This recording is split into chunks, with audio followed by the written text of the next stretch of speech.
안녕하세요. 보타임의 미국 소식입니다. 9월 18일 헤드라인 뉴스를 전해드리겠습니다. 보타임의 역시 조 바이든 보유국답습니다. 돈 쓰고 왕따 당하고 병신짓하고 뒤에서 박수치고 앉아있습니다. 조 바이든이 미국 군사장비 850억 달러뿐만이 아니라 현금으로 탈레반에게 여성들을 위한 원조금이라고 6,400만 불을 지급한 것이 또 밝혀지고 있습니다. 탈레반은 아프가니스탄에 있는 여성부를 오늘 폐쇄를 하고 그 여성부를 명령과 금지부로 바뀐다고 발표를 하고 있습니다. 한편 하버드대학 케네디 스쿨과 브라운 대학의 전쟁 비용 프로젝트 조사기관에 의하면 2001년부터 2021년 4월까지 미군이 2,448명이 사망을 하였고 계약직은 3,846명, 아프간 군경이 6만 6천 명이 사망을 하였습니다. 또한 나토 및 동맹국이 1,114명이 사망을 하였고 언론인이 72명, 구호단체 활동가 444명, 탈레반 및 기타 반대단체 51,191명이 사망한 것으로 밝혀지고 있습니다. 그러면 과연 탈레반이 미국과 친한관계로 전환이 될까요? 아닙니다. 탈레반은 중국과 앞으로 좋은 관계를 유지하겠다고 하면서 절대로 중국의 해가 되는 일을 하지 않겠다고 오늘 서약을 하였습니다. 중국이 아프간 재건에 많은 기회를 제공할 것이라고 하며 아프간 대변인인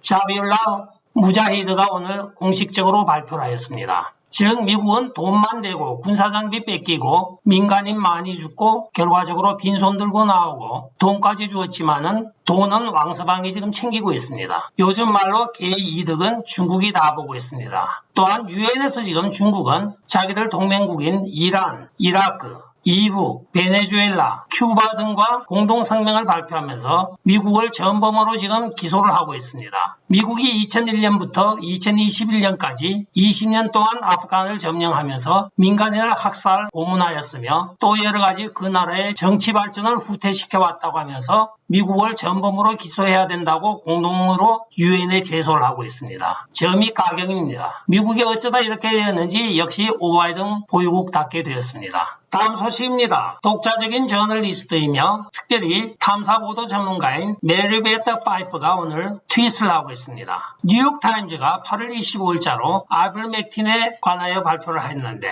이 아이벌 맥틴이 70%의 부작용을 가지고 있다고 발표를 하였습니다. 뉴욕타임즈가. 이 탐사 보도자가 미시시피 독곡물 관리본부에 연락을 하여 보니 70%가 발생한 것이 아니고 2%에 불과하다고 발표가 되었다고 합니다. 2%로 발표한 것을 뉴욕타임즈가 70%로 가짜로 확대 재생산하여 발표를 한 것입니다. 도대체 이 뉴욕타임즈가 언제까지 이렇게 정론지로서의 사명을 저버리고 타락할지 두고 봐야 되겠습니다. 다음 소식입니다. CDC 본부가 있는 조지 어틀란타에서 오늘 젊은 사람들이 데모를 하고 있습니다.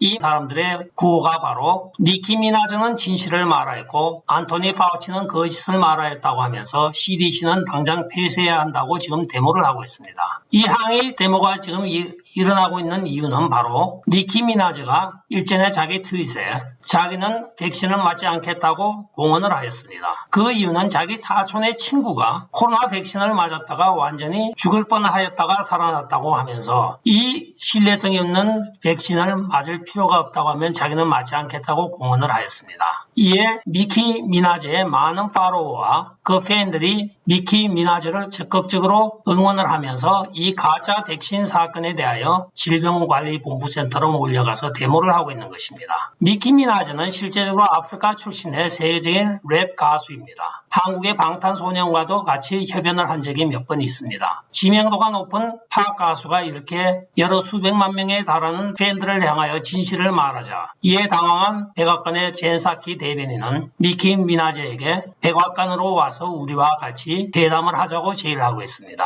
그리고 CDC와 FDA에서도 이 백신에 관하여 토론을 제의하고 있습니다. 그러나 니키 미나즈가 하는 말이 사실이 진실을 말해주고 있는데 디베딩을 할 이유가 뭐가 있냐 이겁니다. 토론의 필요가 없다는 거죠. 죽다가 살아난 사람이 있고 주변에 많은 몇몇 사람들이 자기가 직접 확인을 했는데 이것을 내가 토론을 한다고 그 문제가 바뀌질 않는다 해야 될 이유가 없다고 이야기를 하고 있습니다. 세계적인 지명도가 있는 연예인이 이렇게 CDC의 가짜 백신 사건에 대하여 폭로를 해버리자 지금 미국 조 바이든 행정부의 백악관과 CDC가 지금 난리가 나 있습니다. 특히 젊은이들은 백신 무용론을 지금 들고 거리 곳곳에서 데모를 하고 있습니다. 그리고 CDC를 당장 폐쇄하라고 요구하고 나선 것입니다. 만약에 이들이 실제적으로 코로나 백신이 효과가 있고 제대로 작동을 한다고 하면 왜 니키 미나즈를 만나서 토론을 하자고 할까요? 누가 아스피린이 약효가 없다고 해서 아스피린 약효에 대하여 토론하자고 누가 이야기하겠습니까? 다음 소식입니다. 오늘 미국의 새로운 경제 전문 학자가 탄생을 하였습니다. 그 경제학자는 바로 낸시 펠로시 하원 의장입니다.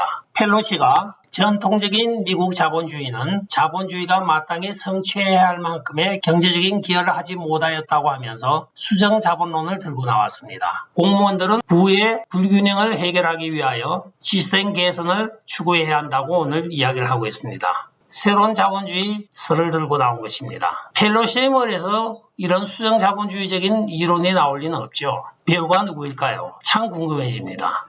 다음 소식입니다. 드디어 라이너 한 명이 출마를 포기한다는 반가운 소식이 나타나고 있습니다. 오하이오주 하원 의원인 곤잘레스가 자기는 2022년 중간선거에 출마를 하지 않겠다고 이야기를 하고 있습니다. 이 곤잘레스는 바로 1월 6일 사건에 도널드 트럼프 대통령 탄핵을 할 때 참여하였던 10명의 라이너 중에 한 명이며 도널드 트럼프 대통령에 대하여 아주 심한 말까지 하였던 사람입니다. 본인은 가정으로 돌아가서 애 낳아보겠다고 이야기를 하고 있는데 판단 잘 한 것 같습니다. 나와봤자 안 되니까요. 그리고 이 곤잘레스 의원은 실제로 지금 공화당에서 제명을 당하였습니다. 도널드 트럼프 대통령이 자기 주민을 대표하지 않는 의원은 필요가 없다고 하면서 대통령 보좌관 출신을 추천을 하였습니다. 도저히 자신이 없자 아예 미리 기권을 하고 오늘 공식적으로 발표를 하고 있습니다. 생각 잘 했죠? 아주 생각을 참 잘했어요, 의원. 다음 소식입니다. 뉴욕 맨하탄 한복판에 지금 하루에 300~400마리의 새떼가 죽어나가고 있습니다.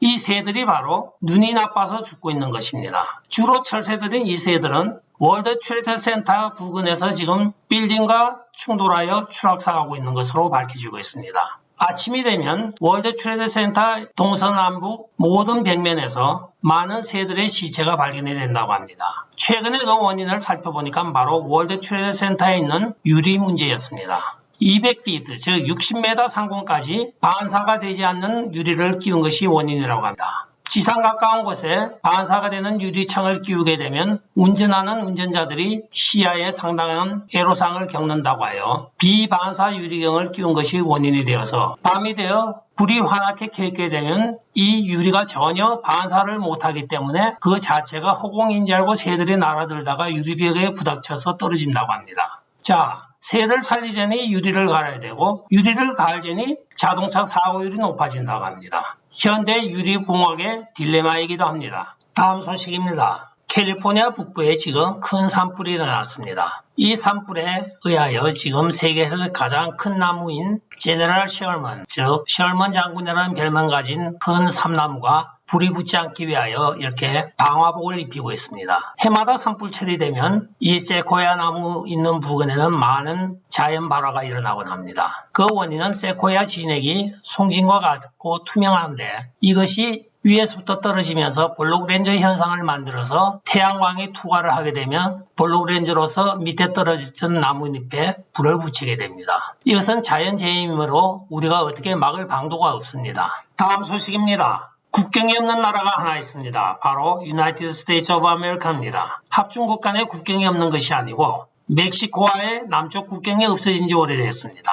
8개월이 되었죠. 오 바이든 행정부가 들어선 이후에 텍사스 델리오 국경 부근에 지금 이렇게 버젓이 백주된 낮에 많은 불법 입국자들이 도보로 국경을 넘어오고 있습니다. 국경이 바로 이 리오 그란데 강입니다. 건너면 바로 앞에 있는 델리오 브리지가 있습니다. 그 브리지 밑에 임시 수용소에 현재 10,000명이 수용이 되어 있다고 합니다. 그러나 정작 중요한 것은 CBP가 가장 염려하고 있는 것이 바로 펜타닐 마약의 대량 반입이라고 합니다. 이 많은 사람들이 마약을 소지하고 미국으로 펜타닐 마약을 운반하고 있다고 합니다. 즉 이들은 미국에 노동력을 제공하기 위하여 불법 입국을 하는 것이 아니고 마약을 운반하기 위하여 불법 입국을 하고 있는 것입니다. 과연 민주당과 조 바이든 행정부가 이 마약과 무슨 관계가 있을까요? 끝까지 시청해 주셔서 감사합니다. 좋아요, 구독, 알림 그리고 공유 부탁드리고 댓글 많이 부탁드리겠습니다. 안녕히 계십시오. 바이.